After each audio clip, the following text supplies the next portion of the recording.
Today, I'm going to show you 3 recipes that will help you recover faster. Look at what we have got here. It looks beautiful.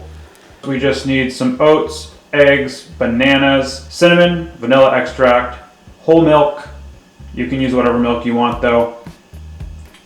Some baking powder, and then we also need some peanut butter, which is my personal favorite. Okay, so we're gonna throw everything into the blender here. We're gonna put our oats in the blender. We're gonna put our baking soda and our salt in there. Got the cinnamon in there. We'll get our vanilla extract in there as well. Oop, a little extra, never hurts. We get our bananas in there. I chopped them. You don't have to chop them. You can just chunk them. Last but not least, perhaps even most importantly, we're gonna put our eggs in there.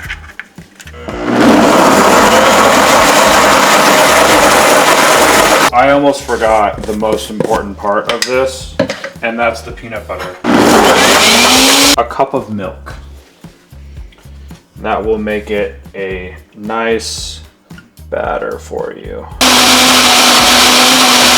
The mixture should come out pretty easy. Make sure you get all of the batter out. And then from here, you can start adding some frozen fruit. While delicious, it makes it take a little bit longer to cook. I'll just do a few here.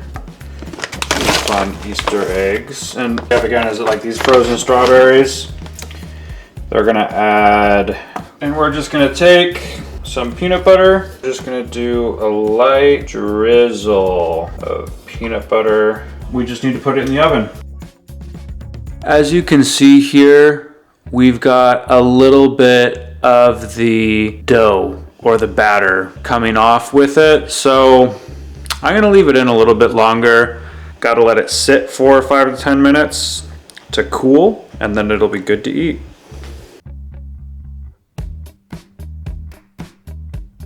The easiest thing to cook in here, we're gonna be looking at the overnight oats. Need a few ingredients. I have a lot of ingredients, but you don't need all of them. So one of the easiest ways to get your overnight oats done quickly is you just do it all in a mixing bowl, and if you have leftover, you can put it in multiple mason jars. I like to do a cup of overnight oats in here. Just 1 cup of oats, there you go.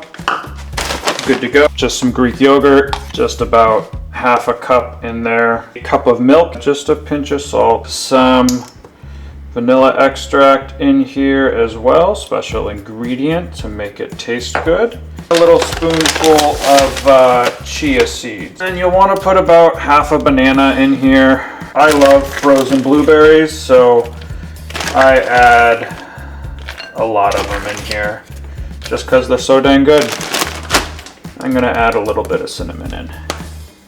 I'm gonna mix everything up with a fork just because I can mash the bananas a little bit.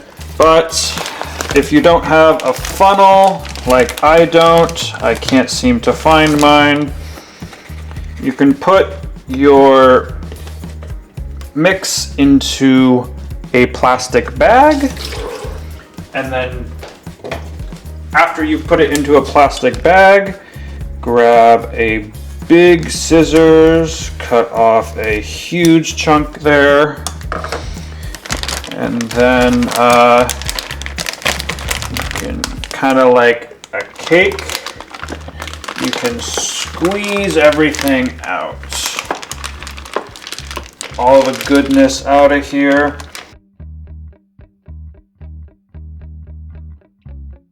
And then what you can do is add in some of my favorites. Some peanut butter right on top.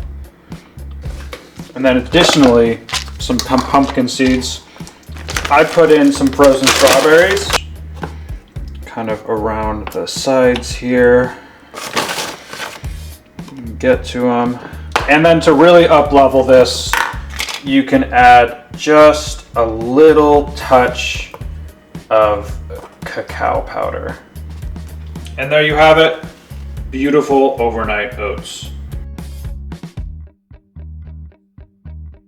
Now, moving right along, we have our next dish, which is an egg bake.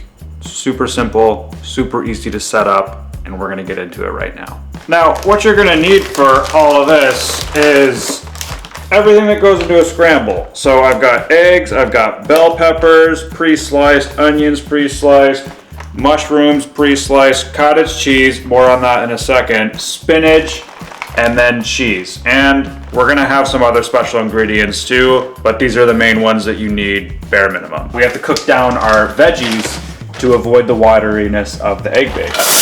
We'll preheat the oven to 350.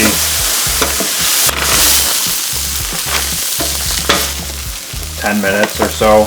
So while the veggies do their thing over there, we're going to get our egg base started for this.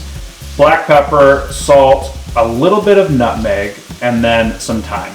And this is gonna really make it taste great. The nutmeg is gonna give it that extra oomph that you didn't realize you needed. We're gonna use 10 eggs. And then take your spices, put your spices in, make sure they all get in there. It's time for our cottage cheese. We're gonna put in about 340 grams. That comes out to a cup and a half. I just like measuring things on scales better. Makes me feel like it's more accurate. That's just my shtick.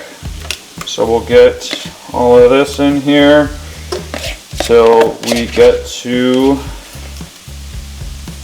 around 340. Oh, 350. And now it's time to blend it until smooth. And then as a final step for the blend that we're doing here, we want to distribute some of that cheesy flavor throughout. So we're actually going to take 1 cup of our cheddar cheese here, and we're going to blend that in. And now that we're all blended up, we'll just add in some finishing touches here. Just a little bit of garlic. We'll add in the spinach. Now I chop the spinach just so that I can get the spinach to move around throughout the bake. We are ready to assemble in our dish here. So we'll start by just getting all of the veggies in there, and then we're gonna just get a thin layer of the veggies all the way across the bottom. But I don't do that. I just make cleanup harder.